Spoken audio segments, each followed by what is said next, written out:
Well, I think that's all. Does anyone else have anything they want to add that I've neglected? What did Pam, yes? They are going to be changing my chemo regimen tomorrow. They'll be taking one off. So hopefully that'll balance my platelet level, which is my bone marrow, which has been dropping severely. So Pam, you didn't hear that, Pam's chemo is going to be changed a little bit so that her platelets can get to where they need to be. Who else did I see raising their hand? Arthur, yes, sir. I just want to say thank you. God bless you. Oh, there's a bird trying to come into church. Ms. Monroe, Mr. Robin. Arthur, thank you. That was a fun thing. That was a fun thing to honor you like that. It's our pleasure and our gift. I think it's time for us to be in an attitude of prayer. Please join me.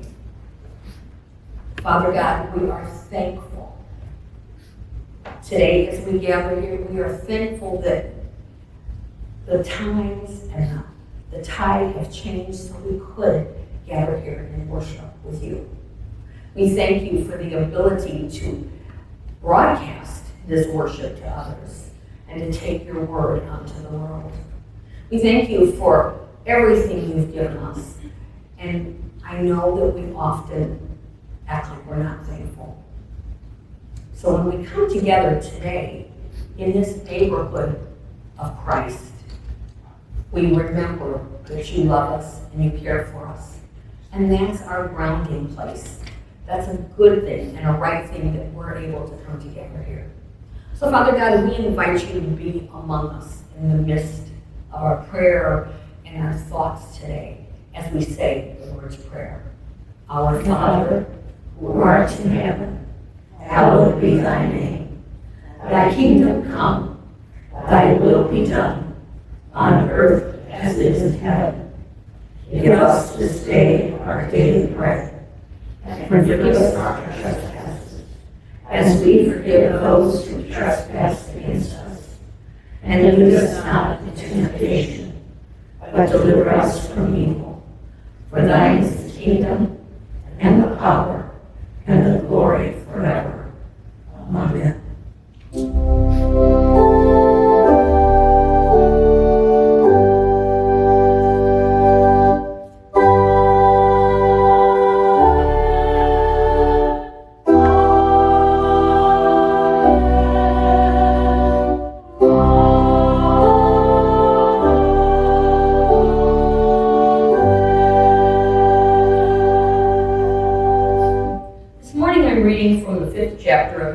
Verses 1 through 16. You can find that on page 4 in the New Testament of your Pew Bible. When Jesus saw the crowds, he went up the mountain, and after he sat down, his disciples came to him.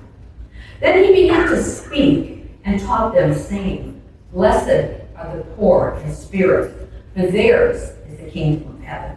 Blessed are those who mourn, for they will be comforted. Blessed are the meek, for they will inherit the earth. Blessed are those who hunger and thirst for righteousness, for they will be filled. Blessed are the merciful, for they will receive mercy. Blessed are the pure in heart, for they will see God. Blessed are the peacemakers, for they will be called children of God. Blessed are those who are persecuted for righteousness' sake, for theirs is the kingdom of heaven. Blessed are you when people revile you and persecute you and utter all kinds of evil against you falsely on my account. Rejoice and be glad, for your reward is great in heaven, for in the same way they persecuted the prophets who were before you. You are the salt of the earth, but if salt has lost its taste, how can its saltiness be restored? It is no longer good for anything, but is thrown out and trampled underfoot. You are the light of the world. A city built on a hill cannot be hid. No one, after lighting a lamp, puts it under the bushel basket, but on the lampstand, and it gives light to all in the house. In the same way, let your light shine before others so that they may see your good works and give glory to your Father in heaven. These are the words of God for the children of God. Thanks be to God.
Thank you.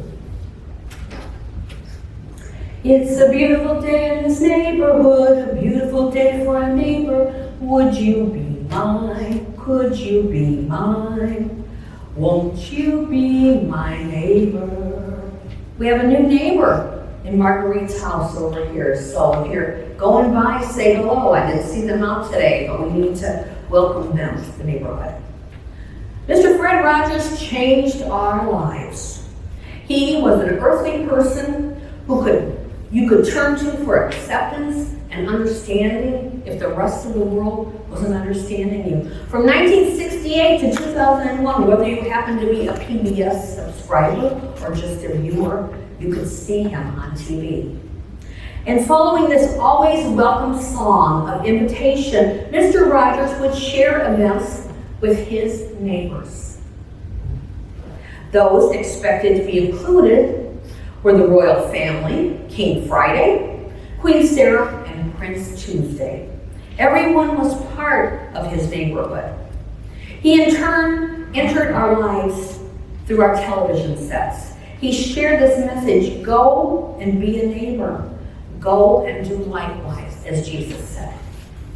I haven't seen the movie that came out in 2019, A Beautiful Day in the Neighborhood. Tom Hanks starred in that. But I understand it was a hit for those who saw it. Anybody here see it? All right, that's good. It offered a message of acceptance and understanding, and isn't that what we're all looking for?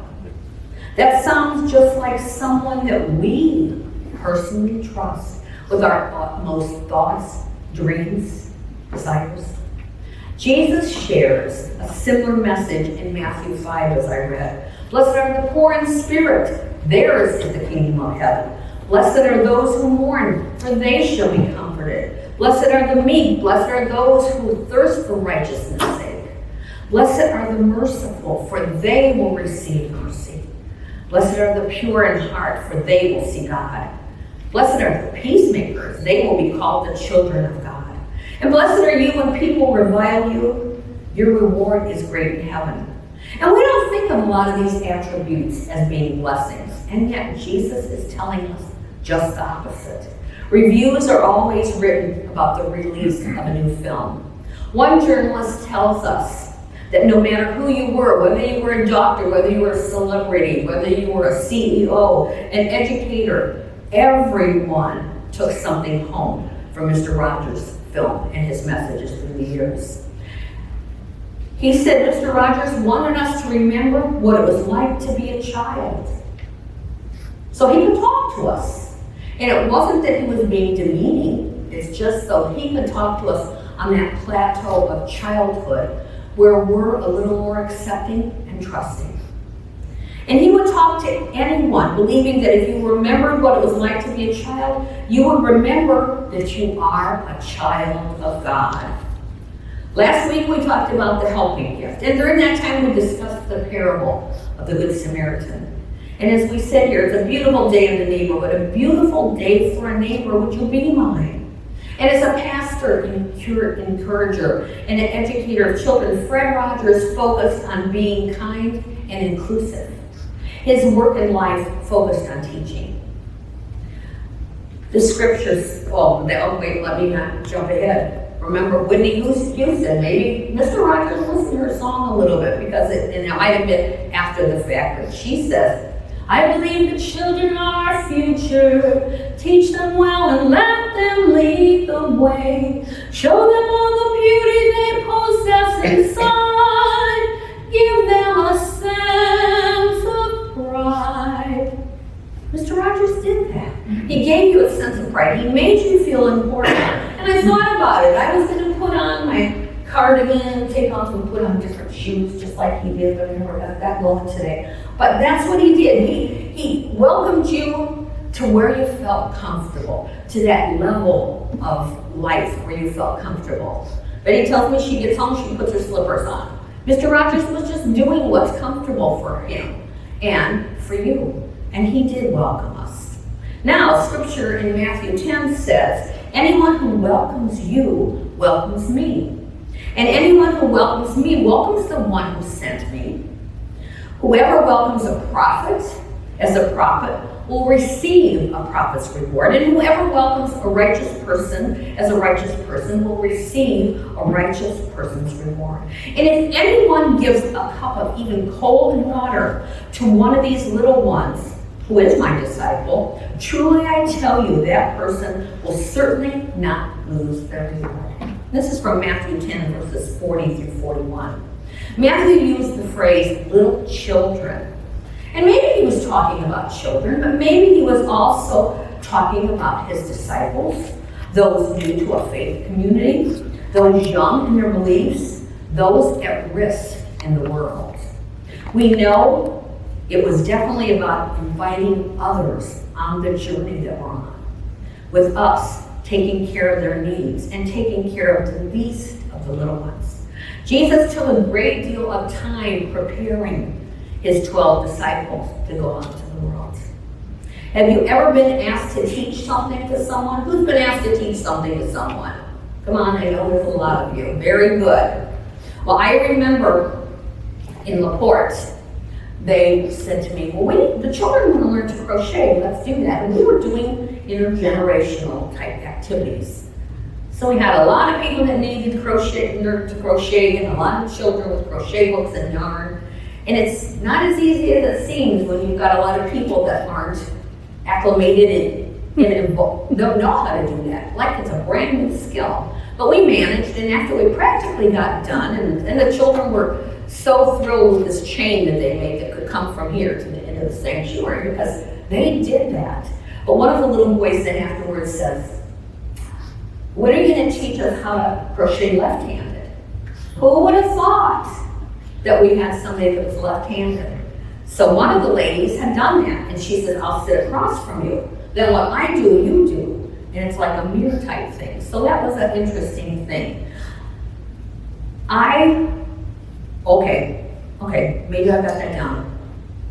Okay, I do. We'll get to this other part of this. Fun fact, in the 16th century, royalty and wealthy people, they had lace trimming on their gowns and their jackets and on their headpieces and everything. And the poor people didn't have that. And they would dream of wearing such things. So crochet was developed, and it was considered an imitation of the rich man's lace. So the poor people would create their own lace with their crochet hooks. So that was an interesting fact. I don't know if any of you have, you see movies, and I read a lot of books about Amish people where they have the quilting circles and everything. But I remember my grandmother, my Grandma Noack, she would crochet, and she'd make doilies, and she'd have the very fine thread that she'd do that with. And if you ever tried that, sometime if that's not your thing, you just have a lot of knots and you never get into anything. When I tried that same thing with yarn, being a bigger source, it worked easier for me. I remember the first time I tried to make a granny square, it just always ended up with a knot. You start with a circle and you work into that, make a square around it. Well, eventually it never worked, and one day it worked, and I was able to do that granny square. I still have a lot of granny squares at home that I crocheted. If someone wants to put those together for a afghan, that's not my part. I like making them, but not putting them together. But they have methods where they show where you can do that right away. I haven't really figured out that one yet. But I know, and I had a boo-boo here in the thing I noticed this morning when I was printing this. I have here a circle. Remember my Grandma Noack with her crochet hook and doily thread? Her table, I had clothes instead of cloth. Her tablecloths have adorned people's tables in our family for many years. So if you're willing to take the time to do something, I've been thinking about that. Maybe we could get together with people in our church. Maybe we could get together with our youth and see what they would like to do. And our young people. I found this fabulous recipe. I gave it to Vega. I don't know if I gave it to Betty. 2 ingredients. Greek yogurt, self-rising flour. You can make pizza dough. You can make pretzels.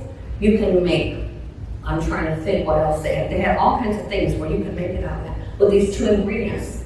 We can make pretzels because pretzels are biblically important in our church. So we can do that with the children sometime, have the dough together.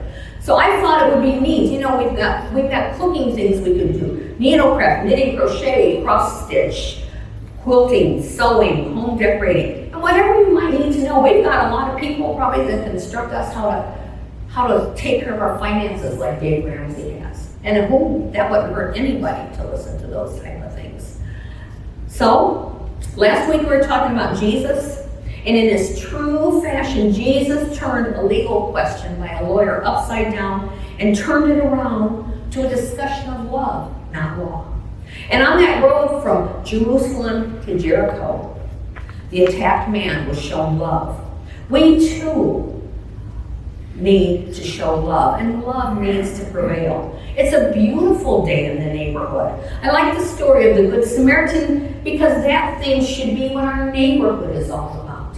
This is our neighborhood right now, but we live in an area. Some of us might live close to people, and some of us might not live close to people. I know that one time our neighbor called and told us that our garage light was on. You know, the light inside the garage was on for a long time. She's not really a neighbor, joiner, come have coffee type of person, but that was nice that she would call and tell us about that. The word charity is not just about benevolent giving. It's taken from the Latin caritas, which means a selfless and unlimited love toward all. So we need to practice that. It's an agape, that unconditional, unreserved love that comes from God. It's a love that we sometimes have a hard time holding on to. We don't rely on who someone is when we think about that. What status they are, whether or not they're one of us or part of the, like in high school, part of the clique.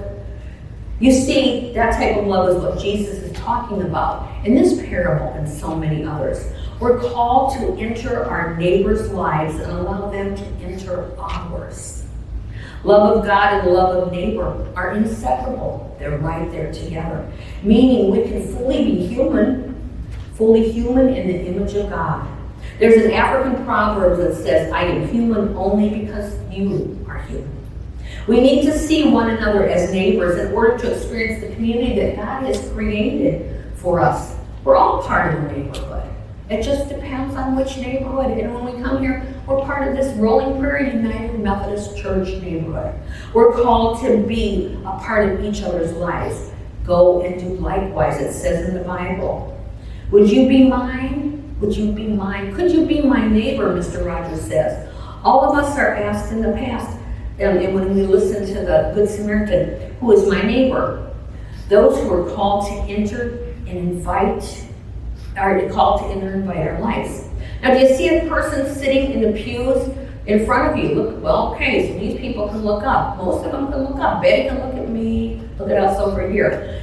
The person sitting in front of you in the pews, they're your neighbor. Do you see that person that walks back and forth up and down the road of 350 East during the week? Do you see that person whose lifestyle's not quite the one you understand? And do you see that person who dresses differently and possibly worships differently? Those people are all your neighbor. That person in the pew in front of you, that person is your neighbor. That person who walks up and down 350 East is your neighbor, and I waved at him yesterday as I drove by. And that person who isn't exactly like you, guess what? They're also your neighbor. That guy or girl who shops at a store you wouldn't enter, that person also is your neighbor. And that family or individual who isn't United Methodist, they're also your neighbor. Turn around and look at the people to the side of you, to each side of you. Each and every one of God's children is your neighbor. Maya Angelou said, I note the obvious difference between each sort and type. We are all more alike, my friends, than we are unlike. This parable about the Good Samaritan and about Mr. Rogers defines everyone. Friends, acquaintances, strangers, foreigners, they're all considered our neighbor. And that tells us that we shall love our neighbor as ourselves. And when we love our neighbors with the same intensity that we love ourselves, the differences become not differences after all.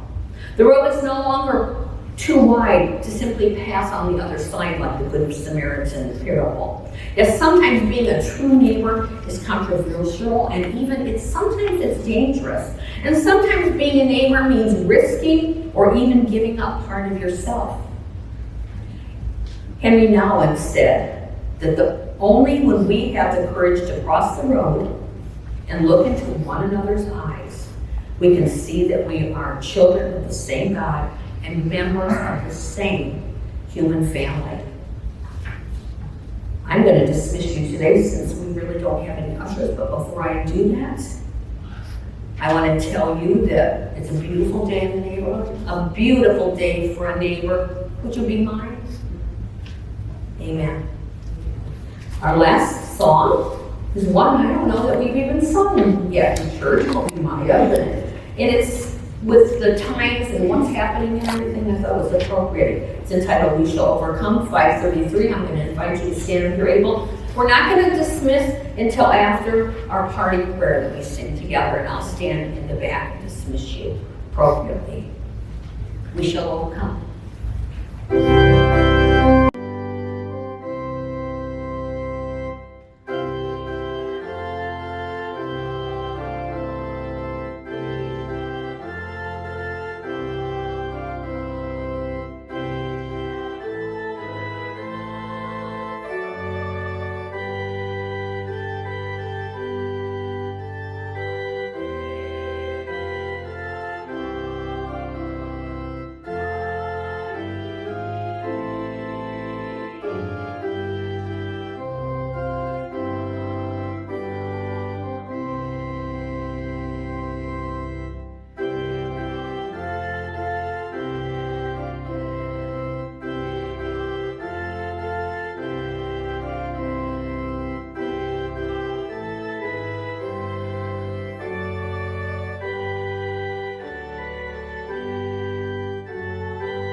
May the Lord bless you and keep you. May the Lord make his face to shine upon you and be gracious unto you. Amen.